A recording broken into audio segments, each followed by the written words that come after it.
Bonjour, je m'appelle Marie-Laure Adjé, je suis la directrice du château de la Roche-Guyon. Alors le château, c'est un établissement public de coopération culturelle, donc il a donc pour mission de gérer un service public de la culture.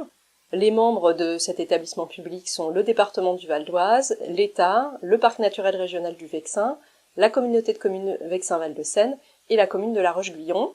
Et l'établissement a 3 missions principales, qui sont une mission patrimoniale, de conservation et de restauration du château, d'action artistique et culturelle, avec une programmation culturelle pluridisciplinaire au château et hors les murs, et puis une dimension touristique pour l'attractivité du territoire. Le projet du château, il se décline de 2 manières, la première servant la seconde. Donc la première, c'est d'abord le projet général du château, qui s'appelle Histoire et création. Donc en fait, il y a une programmation qui est toujours basée sur l'histoire du château, mais qui nous emmène toujours vers une vision contemporaine.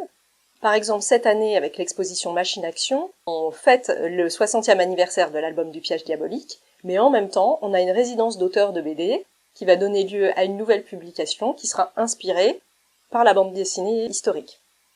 Et puis la deuxième manière dont se décline le projet, c'est un projet vraiment au service du territoire, le château comme outil de développement territorial. Et là, ça se fait aussi de plusieurs manières, c'est-à-dire à la fois à aller à la rencontre des habitants, par des résidences d'artistes, par des actions avec les publics. Par exemple, cette année, on fait des actions à la Marpa à Véteuil ou avec le collège de Magny-en-Vexin. On peut faire une programmation hors les murs, comme on l'a fait en 2021 avec les révélations musicales du Vexin, où on a fait 10 concerts dans 10 villages du territoire.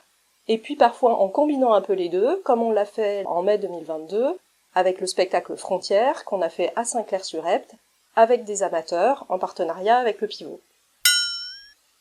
Ce qu'on apporte, c'est notre expertise artistique et culturelle, on apporte des artistes, on amène des projets, clés en main ou à construire ensemble, et puis ce qu'on apporte aussi, c'est tout le professionnalisme de notre équipe, et puis aussi et surtout, j'allais dire, sa bonne humeur et son vrai plaisir à mener des projets de service public, de la culture sur ce territoire.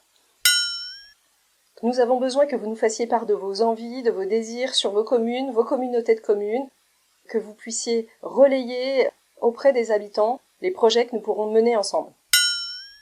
Le château a vocation à se déplacer, à aller à la rencontre des habitants, à créer des projets sur le territoire, à créer de l'attractivité. Notre positionnement, c'est résolument celui du tourisme culturel.